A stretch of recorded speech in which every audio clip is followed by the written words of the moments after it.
Too little short for a stormtrooper.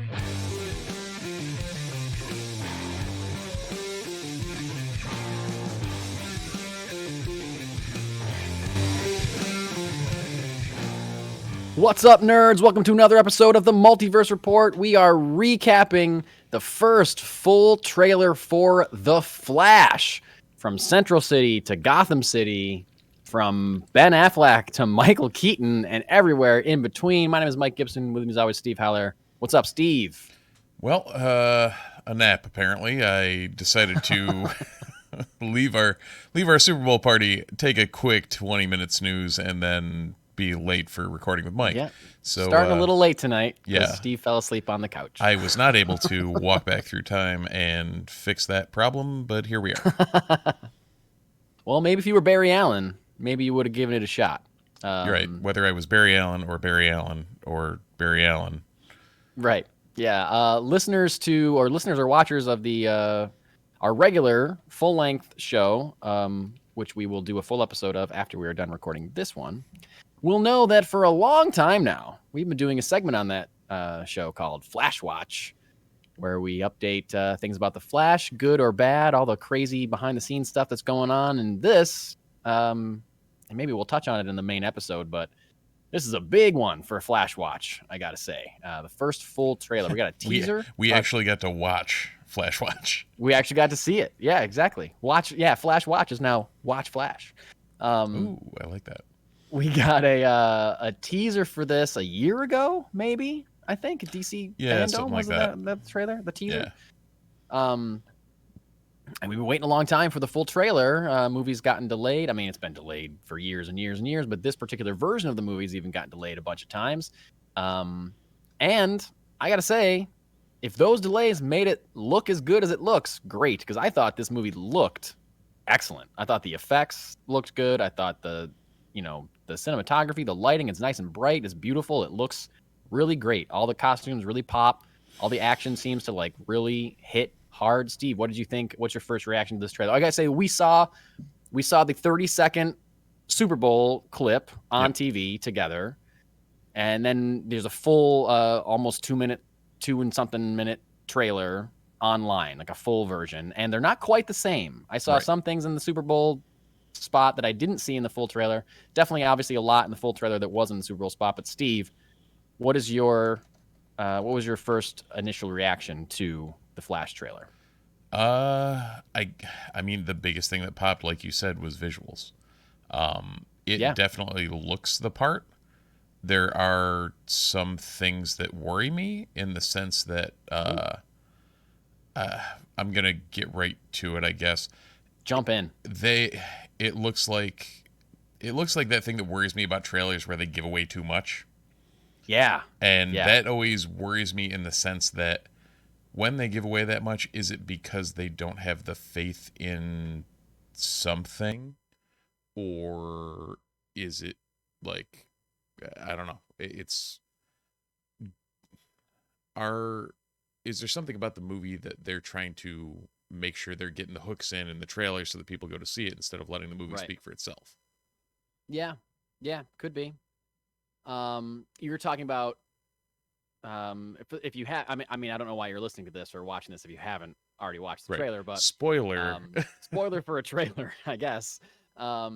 You are talking about the fact that we saw not only Ben Affleck as Batman, we also saw Michael Keaton as Batman for the first time in 30 years, 40 years. Or whatever. Yeah. And then we saw also Sasha Kelly's Supergirl. And I mean, it's no secret that Supergirl's in this movie. That was made public a long time ago, so we knew that.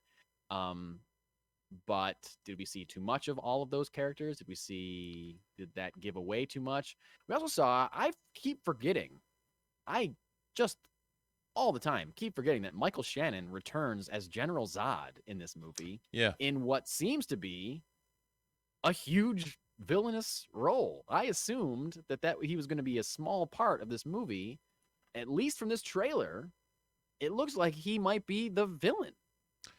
Yeah, that's and again, is that something where they're bearing the lead and like taking the 20 seconds of footage that he's in and like using it to snag. Oh wait, you remember this guy, don't you? Yeah. I did not expect them to root it so heavily in the Snyderverse as far as films go, because Michael Shannon returning as General Zod. Obviously, he was General Zod in Man of Steel. And it seems like there's a line in the trailer where Barry says, "I created a world with no metahumans." So that means there's no Superman around to stop General Zod from invading Earth. And they have like the world engine, and it's doing the thing where it's lifting up the city and clunking it down like it does at the end of Man of Steel. Like, is the climax of this movie the same climax as the end of Man of Steel, just without Superman to stop him? And if that's the case, I kind of hope it isn't, or it's more than that, because if I just see like the same problem that was in Man of Steel, but just a different hero solves it, then I don't know how interesting that'll be. Especially when that different hero is also aided by the cousin of the original hero that we saw solve that problem, who has all the same powers via Supergirl. How different is it really going to be? We at least see one shot where she's punching General Zod in the face, which looks pretty awesome. But yeah, so I don't know. We don't see. I guess we don't know what the third act of this movie is. We don't know when General Zod attacks. We don't know when that world engine happened. We don't know when they rescue Supergirl. Mm-hmm. But it could be. I think this movie. I guess I don't think it's. I'm gonna err on the fact that it's not giving away everything, just because we've heard so many people say that this movie's great, and I don't know. You want to think that they're doing something other than just repeating the final battle of Man of Steel. You would think, repeating it or doing it in a unique way, at least, that makes it more interesting than you and I can think about right now. Right, and I mean, like you said, a lot of people have come out and said it's a very good movie. James Gunn himself has come out and said that. Yeah. However, James Gunn now does have a concerted, sure, he's not going to say there's some bad, skin in the game for him about whether or not it's how good it is, and it's basically going to drive the beginning of his phases of the DCU. So he's kind of got to try and pump it up a little. Yeah, for sure. Based on what we saw in this trailer, myself as the resident DC Comics expert on this podcast, have to say this is an adaptation of the Flashpoint story, and we knew it was a little bit like that. It's a lot like that. Okay.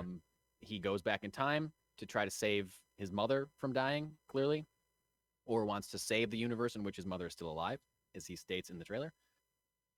So he goes back to try to fix things, meets an alternate Batman, and there is a in the Flashpoint storyline comic book, it's Superman, who seemingly has been imprisoned and depowered in a high security facility.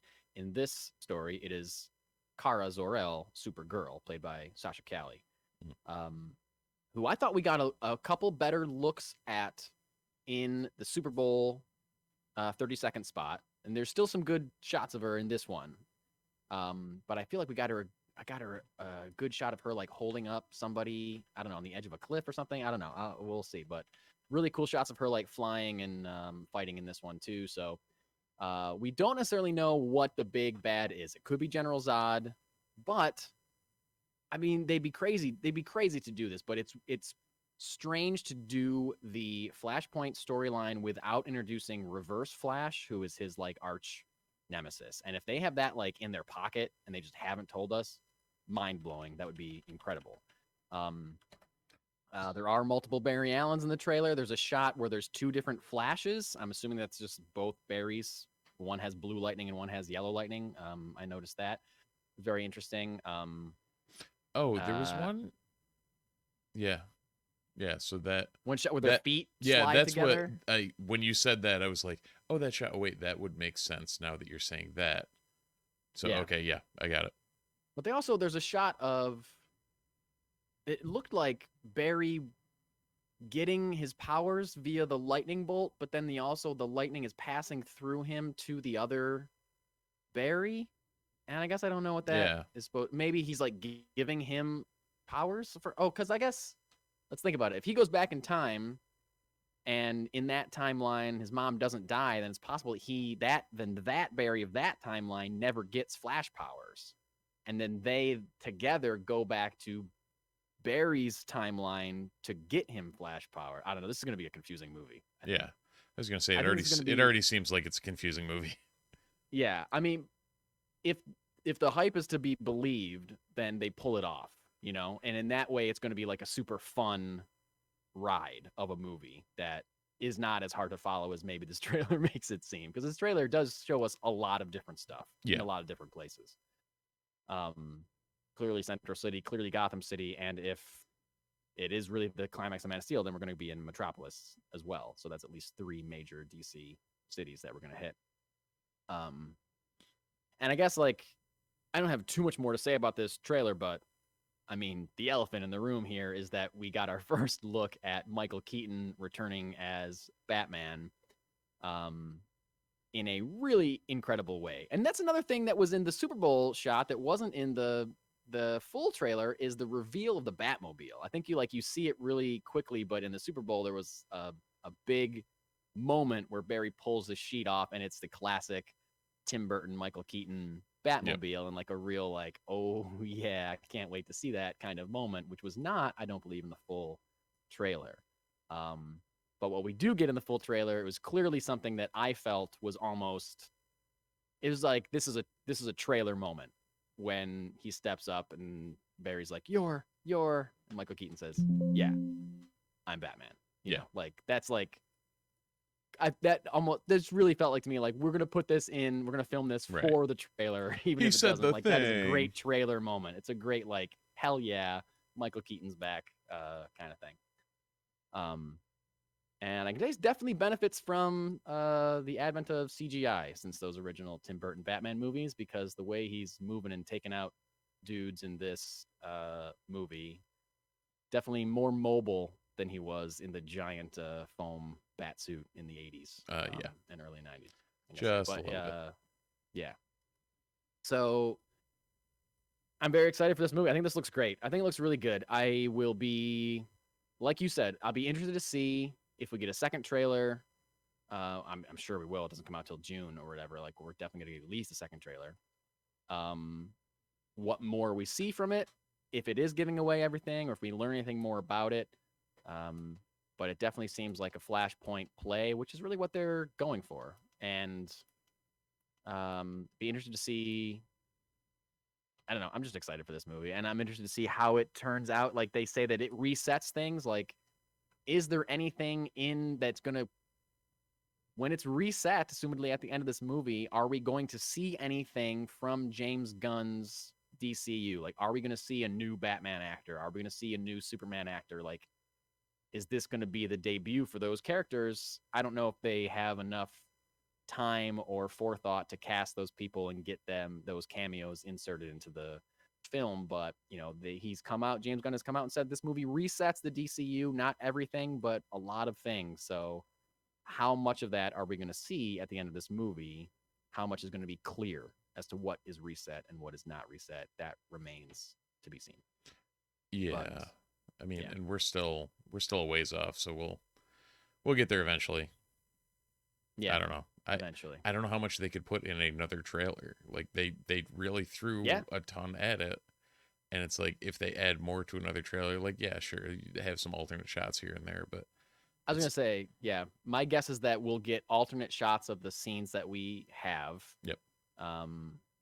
Or maybe more character stuff, more conversational stuff, less action, more drama, that still doesn't give away the big third act or any big twists or anything like that we're going to see. I feel like there's stuff in there. I was just about to, right when I was talking, it reminded me of something that I was going to say, and I don't remember what it was, so. I'm sure it was good. I'm sure it was good. Just imagine that I said something really witty and insightful about the Flash just now. Sold. Yeah. Anyway, I'm very excited about this. First trailer for the Flash. Gotta say, I don't love the costume. They're going with a new 52 version of them where there's just a bunch of extra yellow lines on his costume for no reason.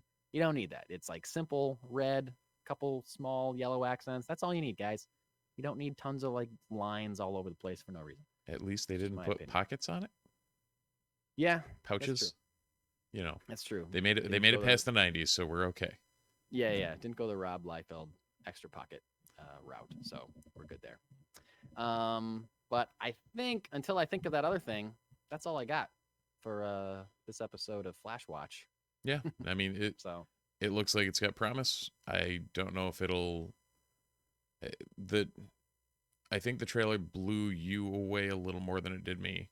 It just seemed like It seemed like this is a movie I want to see, but it wasn't. Yeah. You probably caught a lot more of like the Easter eggs and random stuff than I would have. So maybe a little bit. Yeah, I mean, I'm like just a dyed-in-the-wool Michael Keaton Batman fan, so I was just over the moon about seeing him at all. It's cool to see like the cinematics Ben on Affleck it too, doing some cool stuff too. Oh yeah. Sorry, what'd you say? The cinematic on like how they shot him was very Tim Burton Batman as well. Yeah. So that was I mean the limited what we got to see from him, like just that swooping was like that feels like it was in that 89 movie. Yeah. So yeah, I agree. And they also showed the ring. I don't know if you know this, like Flash canonically keeps his costume, some kind of weird technology. His costume shrinks down and fits inside a magic ring that he has that he can like pop the costume out and like change into it really fast at like super speed so no one can see him like change. And they showed like a little Flash ring come out. So I was like, oh, that's cool. They're like, I was trying to figure out what the ring was. Yeah, like me saying that sounds like an insane thing. You know, like that doesn't seem like it would make sense. But like, it's kind of like they're doing what Marvel does, like embracing the source material. Like, nah, this is where he keeps his suit, keeps it in a ring. It seems weird, but we're just going to do it, and we're going to make it work. You're talking, I mean, we're 20 years into Iron Man tapping a button on his nuclear reactor in his chest, and his suit pops out of that. So exactly. Yeah. Yeah, we're good. Yeah, we're going to make it work. You know what they could show us in another trailer? Honestly, more Flash, because I think a lot of this trailer was Batman and Supergirl. A lot of this trailer. And was mostly, there's a lot of Batman in this trailer. There was also, rather than Flash, there was a lot of Barry Allen. Exactly. That's what I mean. Yeah. So, and I think you have to do that because you have to like establish some character moments there. Mm-hmm. And the story is him going back in time, meeting a different version of himself or whatever, and all that's going to be Barry stuff versus Flash stuff. But like, show me some Speed Force, show me some some super speed interactions, things like that. Like that'd be great in a second trailer. I'm sure they have plenty of material, and who knows? We don't know how long this movie is. This could be like a 2.5 hour movie that they're pulling 2 minutes from. Yeah. Who knows? But I do think they've learned their lesson from like the days of Batman versus Superman, where they blatantly give away every twist and turn of the entire movie. So I mean, I'm hoping that they've learned their lesson from that they're not giving too much away. Right. Again, one would hope. One would hope. So, but that is about all we got. If you are watching us live, or if you're listening in your feeds, make sure that you listen to our full episode rundown of the week's nerdy news that we're about to do right after this. But thank you for listening to our Flash trailer reaction. More on the Flash soon, I'm sure. Well, I'm sure we'll get more information. We'll get more teasers and trailers and whatever. And we'll talk about all of it. So that's all I got. You can follow us on all the socials at the Multiverse Report, multiversereport.com. You can send us an email at multiversereport@gmail.com. Multiverse RPT on Twitter, Multiverse Report pretty much everywhere else on socials. Did I miss anything, Steve? You usually do the wrap up. I just launched. No, I'm proud of you, Mike. You nailed it. Oh, thanks, buddy. Thanks for watching. Thanks for listening. And we'll see you very shortly on a full episode of the Multiverse Report.